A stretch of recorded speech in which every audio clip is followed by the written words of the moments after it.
लगेगा नहीं कि क्या हुआ, मैं कहां भ्रष्ट हुआ। ऐसी जगह खड़े हो जाओगे कि जान भी नहीं पाओगे कि मैं कहां चढ़ रहा था। दोबारा उत्साह आ गया है। अभी बता, ना तो लोक को जानता है, ना परलोक को जानता है, ना हिता है। अभी उसका ब्रह्मचर्य किसी काम लायक नहीं हुआ और वो उतर गया व्यभिचार में। क्या होगा उसका जीवन? अगर आप वाणी में संयम में रहते हैं ना, वो और भजन करते हैं और सत्य बोलते हैं, तो आप जो बोलेंगे वही होगा। श्रवणेंद्री से गंदी बातें सुने, वाणी से गंदी बातें बोले, रसेंद्री से गंदा भोजन करें और सोचे ब्रह्मचर्य रह जाएंगे, तो बिल्कुल नहीं, कदापि नहीं। ब्रह्मचर्य तो जो इस मार्ग पर, अध्यात्म मार्ग पर चलना चाहते हैं, तुमको एक संयम के लिए पांचों इंद्रियों पर संयम करना होगा, ज्ञान इंद्रियों पर। एक बात सुधारने के लिए, ब्रह्मचर्य का रक्षा तभी वो उपासक कर सकता है जब सर्वतोभावेन ब्रह्मचर्य होगा। एक जनेन्द्री के ही ब्रह्मचर्य की पुष्टता का जब आप लक्ष्य कर लोगे, तो उसकी पुष्टता के लिए आपको सर्वतोभावेन ब्रह्मचर्य धारण करना पड़ेगा। सर्वतोभावेन नेत्र का ब्रह्मचर्य, जो नेत्र किसी को भी देखकर भोग कामना कर लेते हैं, भोग बुद्धि से देखते हैं वस्तु को, व्यक्ति को, किसी को भी, ये नेत्र से व्यभिचार हो रहा है। इसीलिए सावधान रहना चाहिए।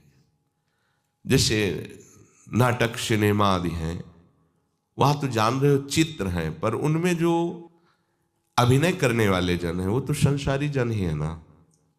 उनका पहनावा, ओढ़ावा, हाव भाव, अंग प्रत्यंग, अगर आप भगवत भाव से युक्त है तो संपूर्ण सृष्टि में कहीं भी दृष्टि जाए अपने प्रभु की भावना होती है।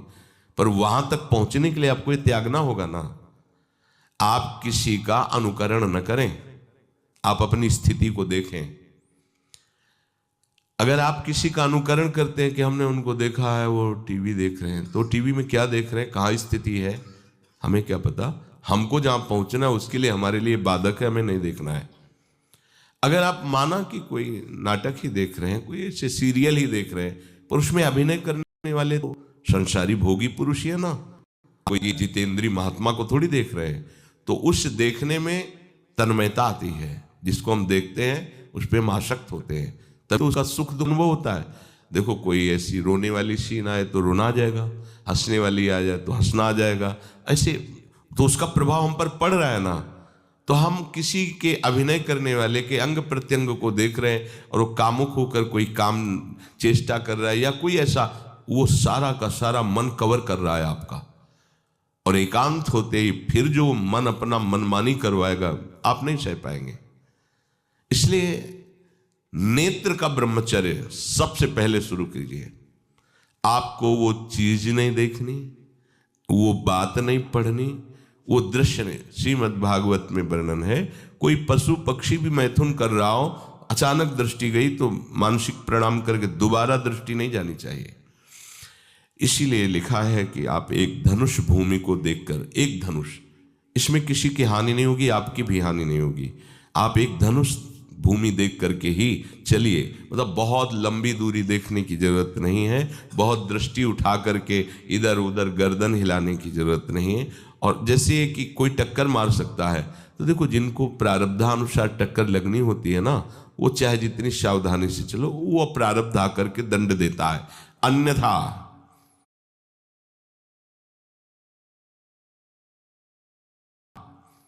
सीम की चाप सके को तासु, बड़ रखवार रमापति जासु।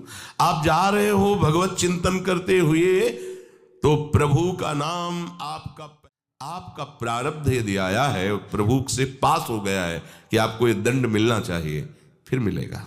आप निश्चिंत रहिए, निर्भय रहिए। प्रभु का जो विधान है वो मंगल करने वाला है। देखो इतने बड़े महापुरुष पूज्य श्री राधा बाबा, श्री आद्याशक्ति भगवती की प्रसन्नता की आराधना कर रहे हैं, क्योंकि श्री कृष्ण हमारे पति हों, इस सिद्धांत की पुष्टता के लिए। और पैर फिसल जाता है, स्नान करने जाते हैं, खड़ाऊ पहने हुए थे और अंग टूट जाता है, दवा नहीं लेते, बांस की खिपचाल बांधकर पुनः अनुष्ठान में बैठते हैं, बलिहारी ऐसी सामर्थ्य की, ये भागवतिक प्रारब्ध ऐसे महापुरुषों को भी दंड दे देता है। देखो ना, ऐसे महापुरुष जो ऐसी ऊंचाई पर पहुंचे हैं और इतने भागवत भजन में नियम निष्ठ हैं, उनको भी प्रारब्ध दंड दे रहा है शरीर को। तो अपने को इससे निश्चिंत हो जाना है। जो होना है उसे रोक नहीं सकते, जो नहीं होना उसे कोई कर नहीं सकता। अपने आराध्य देव के चिंतन में ज्यादा नेत्रों को इधर उधर दौड़ाने की जरूरत नहीं है। नेत्र का ब्रह्मचर्य, फिर वाणी का ब्रह्मचर्य, बहुत बड़ा प्रभाव पड़ता है इससे। यदि आप जवान से अश्लील बातें, गंदी बातें, कामुक बातें करेंगे तो आप ब्रह्मचर्य रह ही नहीं सकते। अगर आप वाणी से परस्पर शरीर आकर्षण वाली बातें करेंगे, बट उसको देखा तुमने क्या, बस आप गए। चाहे वो स्त्री शरीरधारी साधक हो या पुरुष शरीरधारी, परस्पर आकर्षण संबंधी यदि वाणी खुली आपकी, तो वाणी के व्यभिचार से आपका जनेंद्री का व्यभिचार प्रारंभ हो जाएगा। आप रोक नहीं सकते, नहीं रोक सकते। इसलिए वाणी से भी कोई ऐसी वार्ता ना कीजिए जिससे आपके अंदर काम वेदना बढ़े। श्रवणेंद्री का, कान से गंदी बातें, व्यभिचार की बातें, कामुक बातें सुनना जिससे हमारे हृदय में कामना जग जाए, बिल्कुल नहीं। भले वो किसी को लेकर टीका टिप्पणी की जा रही हो, देखो वो साधक है, उसको हमने देखा वहां ऐसे देख रहा था, वैसे कर रहा था, वो तो आपको समझ में आ रहा है कि किसी साधक की बात कर रहे हैं, वो तुम्हारे नाश के लिए उपाय कर रहे हैं जो आपको ऐसी बात बता रहे हैं। क्यों? क्योंकि आप भी तो साधक हैं। श्रवणेंद्री का व्यभिचार हो रहा है। आराध्य देव के सिवा और कोई बात कान से सुनना उसे व्यभिचार कहते हैं। इसलिए महाप्रभु कहते श्रवण फूटो जो अन सुनो। ऐसा हमारा अगर कान कुछ और सुने तो फूट जाए, नेत्र कुछ और देखें तो ये नेत्र नष्ट हो जाए, वाणी कुछ और बोले तो मूक हो जाए। हमारी श्रवणेंद्री का व्यभिचार नहीं होना चाहिए। धर्म की बात, अपने आराध्य देव की बात, शास्त्र सम्मत बात हम श्रवण करें। अन्यथा अगर कोई ऐसा मित्र है या हमारा साथ में रहने वाला है, कोई किसी भी साधक की को लेकर बात कर रहा है, तो भी हमें कान में उंगली डाले नहीं। हम कोई ईश्वर थोड़ी कि हम किसी को संभाल लेंगे, हम अपने को नहीं संभाल पा रहे। हमारे सामने किसी की बात मत करो, ऐसी करना है तो प्रभु की चर्चा करो, अन्यथा मत करो। तो अगर आप श्रवणेंद्री का ब्रह्मचर्य, वाकेंद्री का ब्रह्मचर्य, नेत्रेंद्री का ब्रह्मचर्य और त्वगेंद्री का ब्रह्मचर्य, अनावश्यक किसी को स्पर्श मत करो। परस्पर विरोधी शरीर को तो भूल कर मत करो। विरोधी शरीर जिससे हमारा पुरुष शरीर है, सामने स्त्री शरीर है, तो किसी भी तरह से सेवा के लिए संकेत करना या किसी भी सेवा के लेन देन में बचाव पक्ष में रहो। यहां रख दीजिए सामान, फिर आप उठा लीजिए। सीधे हाथ में सामान लेना नहीं, सीधे हाथ में सामान देना नहीं, जमीन में रख दीजिए। बहुत पवित्र है तो आप कुर्सी पे जो भी आसन उसका हाथ में लेने का नहीं। परस्पर विरोधी भाव वाले शरीरों का स्पर्श बिल्कुल निषेध है, किसी भी कारण से न किया जाए।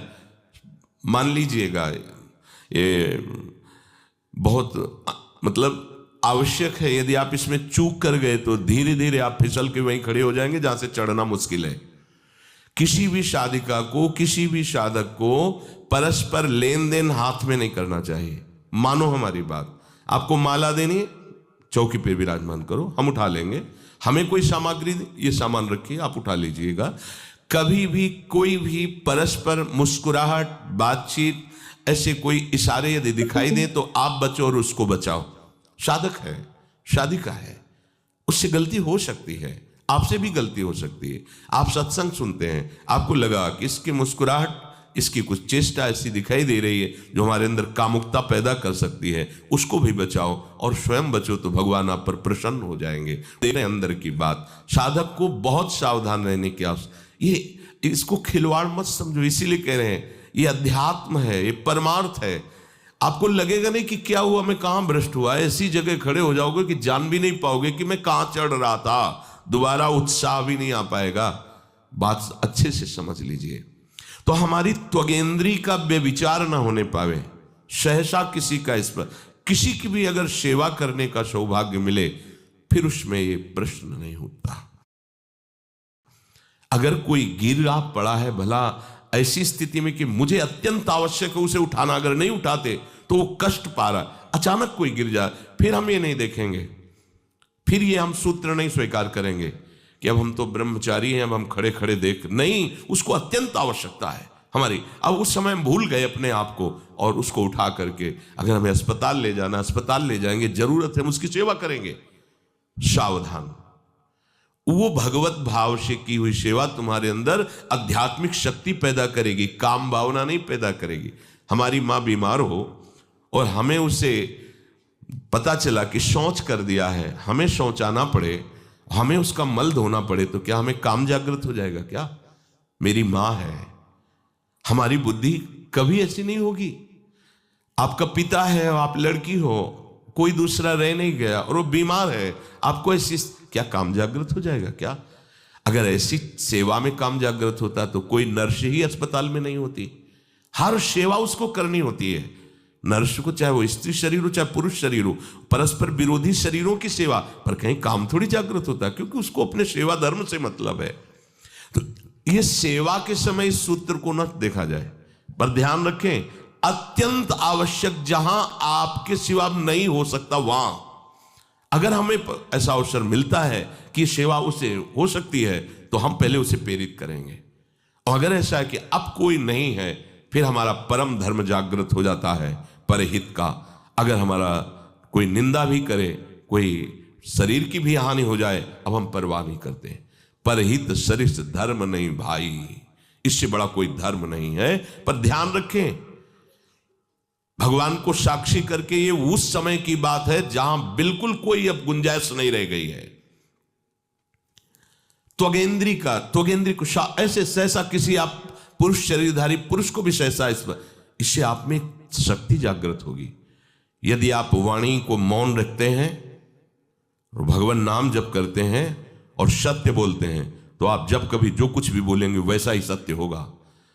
गांधारी जी ने कोई तप नहीं किया था, जब सुना कि मेरा ब्याह धृतराष्ट्र से हो रहा है जो बाह्य नेत्र रहित हैं, उसी समय पट्टी बांध ली कि जब मेरा पति संसार को नहीं देख सकता तो मैं भी संसार को नहीं देखूं, जब मेरा पति मेरे रूप को नहीं देख सकता तो मैं भी किसी के रूप को नहीं देख, पट्टी बांध ली थी। जब महाभारत का युद्ध चल रहा था, बड़े बड़े वीरों को मार गिराया जा रहा था, गांधारी ने दुर्योधन से कहा, सुन, मुझे पता है कि भीम की गदा को तो झेल नहीं पाएगा, क्योंकि सबसे बड़ी बात भगवान का वरद हस्त उनके ऊपर है। दूसरी बात, वो पवन पुत्र है, वो जब अपने आवेश में आ जाएगा तो तेरी सामर्थ्य नहीं कि उसकी गदा के प्रहार को तू सह सके, पर मैं तुझे शक्ति प्रदान करूंगी। मैं एक पतिव्रता हूं, आज तक कभी पति का वरण करने के बाद कुछ देखा नहीं है। मैं अपने नेत्रों की पट्टी खोलूंगी, तू नग्न होकर मेरे सामने आ जाना। मेरी दृष्टि पड़ते ही वज्र का शरीर तेरा हो जाएगा, किसी के सामर्थ्य नहीं कि तेरे उस अंगों को तोड़ सके।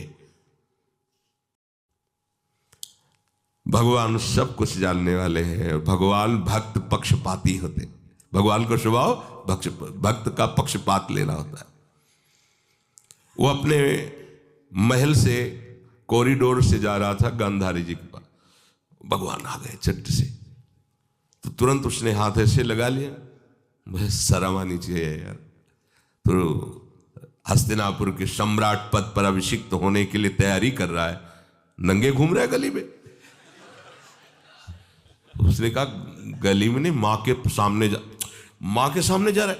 अरे कोई बच्चा है, ऐसे जाया जाता है माँ के सामने? उसने कहा, माँ ने कहा है कि हम पट्टी खोलकर तुम्हें देख लेंगे तो तुम्हारा शरीर वज्र का, चलो माना, माँ की आज्ञा का पालन करो, पर थोड़ा इन अंगों को तो ढक लो, तुम तो बड़े हो, कोई बच्चे थोड़ी को माँ के सामने ऐसे चले जाओगे, ढकना चाहिए तुम्हें। वापस कर दिया। वो यहाँ ऐसे पत्तों से ढका, वस्त्र नहीं पहना, माँ की आज्ञा ऐसे पत्ते से ऐसे कमर से ऐसे ढक लिया, पीछे आगे ऐसे। गांधारी जी ने पट्टी खोली और जे ही देखा पूरा शरीर वज्र का हो।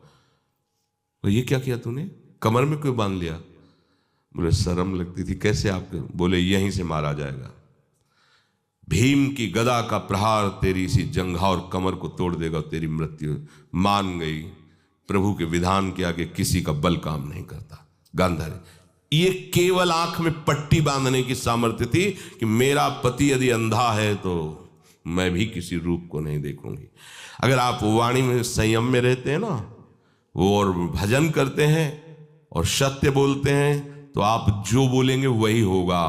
पर ऐसा कुछ अनर्थ वो बोलता ही नहीं, क्योंकि ऐसा संयमी जान जाता है कि इन सब का फल भगवत प्राप्ति है, किसी को कष्ट देना नहीं है। एक एक इंद्री का जब आप ब्रह्मचर्य संयम करोगे तब आप